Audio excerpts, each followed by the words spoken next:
திண்டுக்கல்ல தன் பேத்தியை தொடர்ந்து பாலியல் வன்கொடுமை செய்த ஒருவரை பல்வேறு வாட்டி அந்த அம்மா எச்சரிச்சும் அந்த ஆள் திருந்தல. அந்த அம்மா இங்க வச்சிருந்த ஒரு அரிவாள் எடுத்துட்டு போய் வெட்டினாங்க. அந்த அம்மா தான் வீர நாச்சியார், வேலு நாச்சியாராக நான் பார்க்கிறேன். அது போல ஒரு பெண்ணும் துணிந்து யார் ஒருவர் தன் பிள்ளைகளுக்கோ பேத்திகளுக்கோ இப்படி செஞ்சா தைரியமாக சொன்னாங்க, நீங்க உங்களை பாதுகாத்து கொள்ள கத்திய வச்சுக்கங்கன்னு சொன்னாங்க. அது போல இனி நம் பெண் குழந்தைகளை காப்பாற்றணும்னா எல்லா தாய்மார்களும் எப்படி புலியவே முரத்தால் அடிச்சு விரட்டின வீர பரம்பரை நம் தமிழ் பெண்கள். மாண்பு உறுப்பினர்கள் இங்கே கருத்துக்கள் சொல்லுகிற போது, பாலியல் குற்றங்கள் நடைபெறுகிற போது எப்படி தன்னுடைய உணர்வுகளை வெளிப்படுத்தினால் அந்த உணர்வுகள் உண்மை தான் இருந்தாலும் கூட சட்டத்தின் அடிப்படையில் நம்முடைய தமிழக வெற்றி கழகத்துடைய தலைவர் தளபதி அவர்கள் இதற்கான கடுமையான நடவடிக்கை மேற்கொண்டு வருகிறார் என்பதை நான் இந்த நேரத்திலே தெரிவித்துக் கொள்ளுகிறேன்.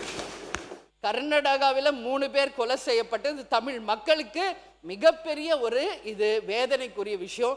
அந்த மக்களை நிச்சயம் காப்பாற்றணும். ஏன்னா செம்மரக்கட்டை வெட்டினாலும் ஆந்திராவில் தமிழ் மக்களை வெட்டுறாங்க, கர்நாடகாவிலையும் வெட்டுறாங்க. அதே மாதிரி அதாவது இலங்கைக்கு மீன் பிடிக்க போனாலும் தமிழக மக்களுக்கு சுட்டு கொள்றாங்க. இது ஒட்டுமொத்த தமிழ்நாட்டுக்கு ஒரு மிகப்பெரிய தலைகுனிவு. நிச்சயம் தமிழர்கள் எல்லா மாநிலத்திலும் பாதுகாக்கப்பட வேண்டும் என்பதை ஒரு மனித நேயத்தின்படி இந்த அவையில் நான் குறிப்பிடுகிறேன். அதே போல அமுதன் மற்றும் தனுஷ் கொலை நிச்சயம் ஏற்றுக்கொள்ளப்பட முடியாது. அதனால் இளைஞர்கள் தான் எதிர்காலம். போதை கலாச்சாரத்திலிருந்து மீட்டெடுக்க விளையாட்டுத்துறை அவர்களுக்கு மிகப்பெரிய சப்போர்ட் பண்ணும்.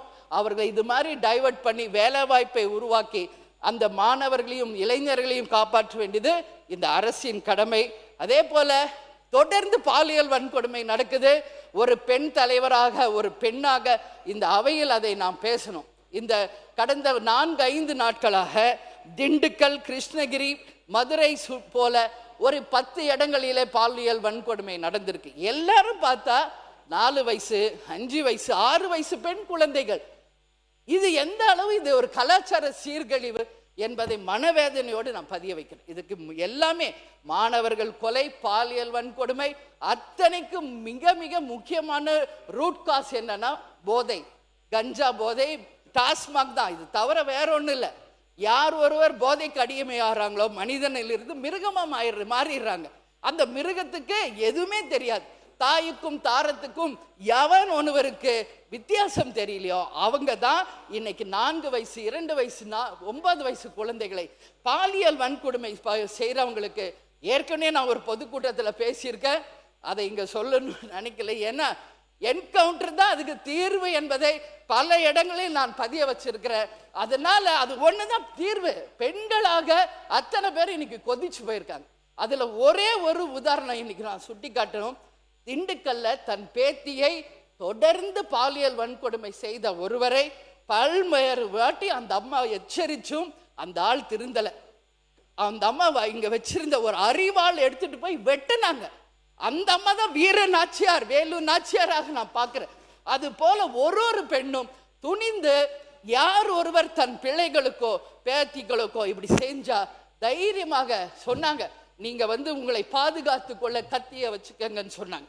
அது போல இனி நம் பெண் குழந்தைகளை காப்பாற்றணும்னா எல்லா தாய்மார்களும் எப்படி புலியவே முரத்தால் அடிச்சு விரட்டின வீர பரம்பரை நம் தமிழ் பெண்கள். அதனால பெண்கள் இந்த பிரச்சனை ரொம்ப சட்டப்பூர்வமாக மிக திறமையான முறையில் மாண்பு முதலமைச்சரும் கையாண்டு கொண்டிருக்கிறார்கள். நீங்க கத்தியை எடுங்க, அறுவாள் எடுங்க என்று அந்த பிரச்சாரத்தை செய்ய ஆரம்பிக்கலானால் அது சட்டத்திற்கு புறம்பாகிவிடும். அந்த வரிகளை மட்டும் நான் அவைக்குள் நீக்கி விடுகிறேன். நீங்க முடிச்சிருங்க.